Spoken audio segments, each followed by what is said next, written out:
asalaamaaleykum élèves Sénégal dal leen ak jàmm fii ci académie.carrapide.com ñëwati nañ fii pour expliquer leen nan ngay def pour réduire le domaine d'étude d'une fonction trigonométrique joxe nañ ci woon benn exemple sur la fonction sinus ñu ne nañ leen joxewaat beneen jël fonction cosinus d'abord ensuite xool boo ko généraliser lan lay joxe. Alors, nous répondre à la première question de l'exercice, on donne la fonction f définie par f de x égale cosinus x. Nous montrer que i de coordonnées 0 pi sur 2 est axe de symétrie. Pour le nous diable le point i de coordonnées AB est centre de symétrie plutôt, si et seulement si f de 2a moins x plus f de x égale 2b. On va essayer de démontrer ça ici. F de 2a moins x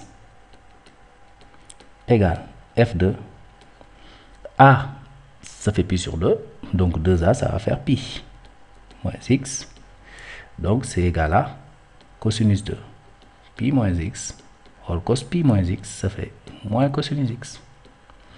Donc, si je dis f de 2a moins x, maintenant, plus f de x, ça va donner moins cosinus de x plus cosinus de x. Or, c'est égal à 0.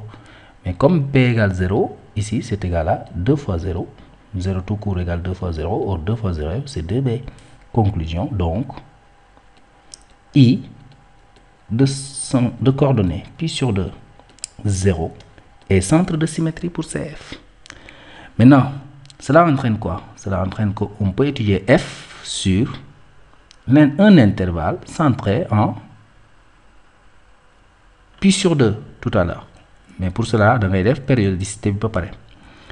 F de x plus 2pi est égal à cosinus de x plus 2pi égale cosinus de x. Et cosinus de x, ce n'est rien d'autre que f de x.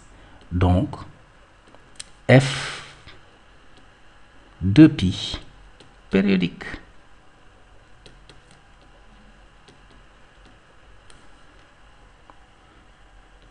Comme f est 2pi périodique, on peut l'étudier sur l'intervalle de longueur 2pi. Tout intervalle de longueur 2pi. Mais bon intervalle de longueur 2pi là, choisir. Moi, je vais choisir moins pi sur 2, 3 pi sur 2. C'est pas gratuit parce que cet intervalle, je sais que il est centré en pi sur 2.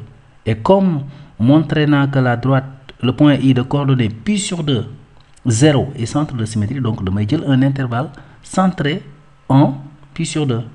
Puisque 2pi est période, donc finalement, je vais un intervalle de longueur 2pi centré en pi sur 2. Ok? Si je mets l'autre pareil, maintenant j'étudie la parité. F de moins x égale cosinus de moins x. Or, cosinus de moins x égale cosinus de x. C'est égal à f de x. Donc, f est pair. D'accord? Alors, maintenant, on va montrer intervalle 0,2pi. Je vais dire f périodique de période 2pi. Donc, je peux l'étudier sur moins pi sur 2, 3 pi sur 2. Mais comme la droite d'équation, comme le point i de coordonnées pi sur 2, 0 est centre de symétrie, cela va entraîner que je peux l'étudier sur moins pi sur 2, pi sur 2. Parce que si je mets sur l'intervalle moins pi sur 2, j'utilise la symétrie, le centre de symétrie pour l'avoir sur tout cet intervalle. Maintenant, de plus, la fonction f étant paire, je peux l'étudier sur un intervalle, sur l'intervalle 0 pi sur 2. D'où le choix de k.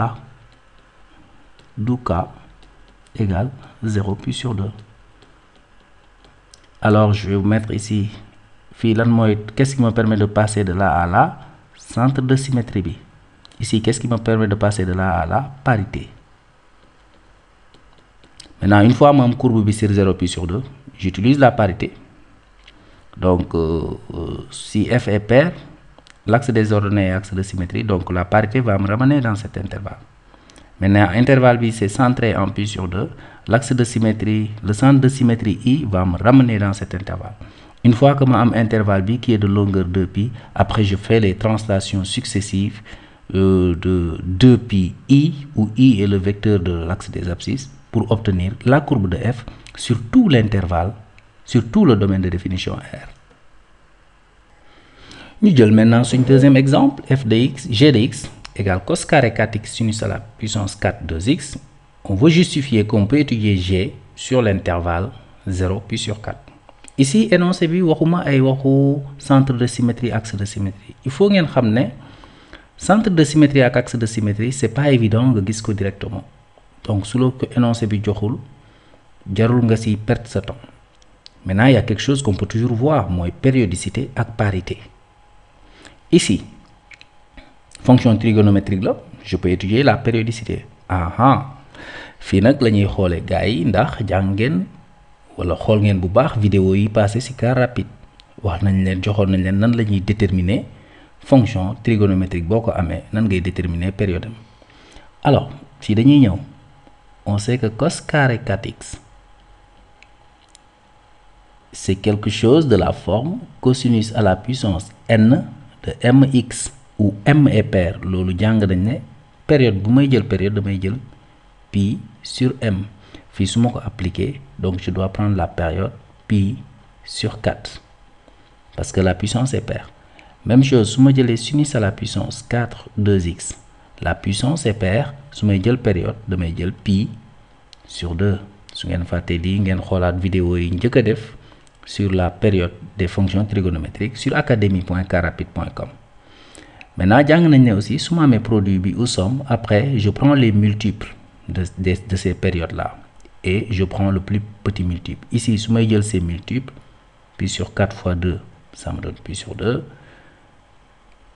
ensuite par 3 ça me donne 3 pi sur 4, par 4 ça me donne pi, etc. Voici les périodes de cette fonction. Bi su ma jëlee ces multiples, pi sur 2 fois 2 ça va me donner pi, ensuite par 3 ça va me donner 3 pi sur 2, par 4 ça va me donner 2 pi, etc. Bon, jarul woon may sori parce que dès ici gis naa ne y a pi sur 2 là, pi sur 2 là, donc période bi pi sur 2 là. Mais waxoon naa leen ne ça va pas suffire. Lii dama koy def au brouillon ba xam lan mooy la plus petite période, après ma ñëw démontrer ko nag. Je vois qu'ici le domaine de définition de cette fonction c'est R. Il n'y a pas de quotient, il n'y a pas de racine carrée, il n'y a pas de ln. Donc le domaine c'est R. Les fonctions trigonométriques sont définies sur R.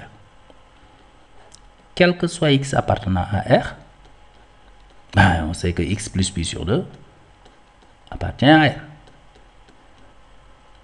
Or, donc, et f de x plus pi sur 2 est égal à, on va le calculer, cos carré 4 facteur de x plus pi sur 2 facteur de sinus à la puissance 4 2 facteur de x plus pi sur 2. C'est égal à cos carré, je développe, x plus 4x, pardon, cos carré de 4x plus 2pi. Là aussi c'est g de x, hein, c'est pas f de x plus 2pi. Ñun ñëpp dañu tàmm di bind f de x plus 2pi, etc. Sinus à la puissance 4 de x plus pi. C'est égal à, bon, ici multiple de 2pi, on sait que dañuy simplifier tout bonnement, tout simplement. Mais là, ça va faire sinus pi plus x, ça fait moins sinus x. Maintenant, élevé à la puissance 4. Comme la puissance est paire maintenant, ça va me faire cos carré 4x sinus à la puissance 4. Oh, là aussi, je fais des erreurs. Ah, excusez-moi. Il y avait un 2x ici. C'est ce 2x là que je répète là. Donc, sinus à la puissance 4, 2x. Il faut être vigilant. Et ça, je vois que c'est la fonction g de x. Donc, g pi sur 2 périodique.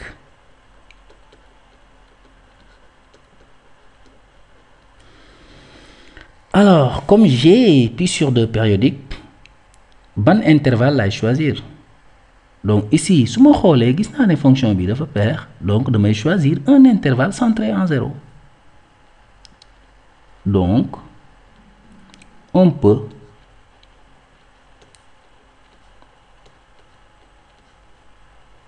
étudier G sur un intervalle de longueur pi sur 2 centré en 0 moins pi sur 4. Pi sur 4. Après lan laay def utiliser la parité. Quel que soit x appartenant à moins pi sur 4, pi sur 4,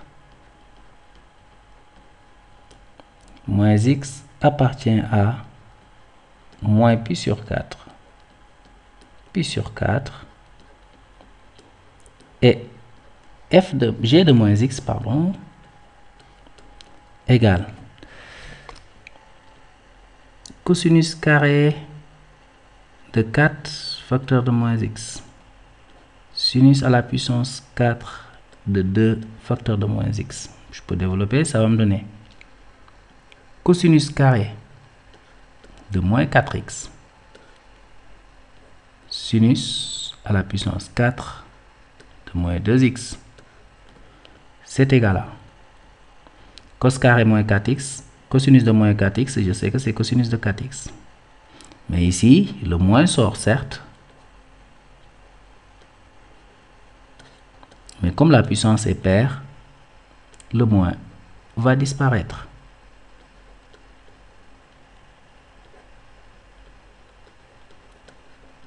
Et ça, ce n'est rien d'autre que g de x.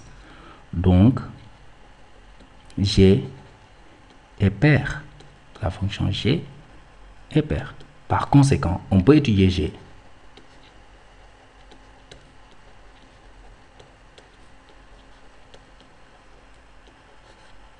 sur l'intervalle j égale 0 pi sur 4. Comme d'habitude, si je l'ai sur 0 pi sur 4, la parité va me permettre de l'avoir sur l'intervalle moins pi sur 4 pi sur 4. Donc sur l'intervalle moins pi sur 4, sur l'intervalle moins pi sur 4 0, bobo est moins pi sur 4 0 et 0 pi sur 4, ça va me donner moins pi sur 4 pi sur 4. Donc en vertu de la périodicité, on peut faire des translations maintenant pour l'obtenir sur son domaine R. Ben voilà qui termine une série de vidéos sur les fonctions trigonométriques pour permettre aux élèves de bien comprendre comment étudier la fonction trigonométrique. Dinañu essayer ñu def ay dérivés de fonctions trigonométriques, étudier ces signes pour pouvoir tracer correctement une fonction trigonométrique. Ñu ngi leen di jox dox daje ci académie.carrapide.com.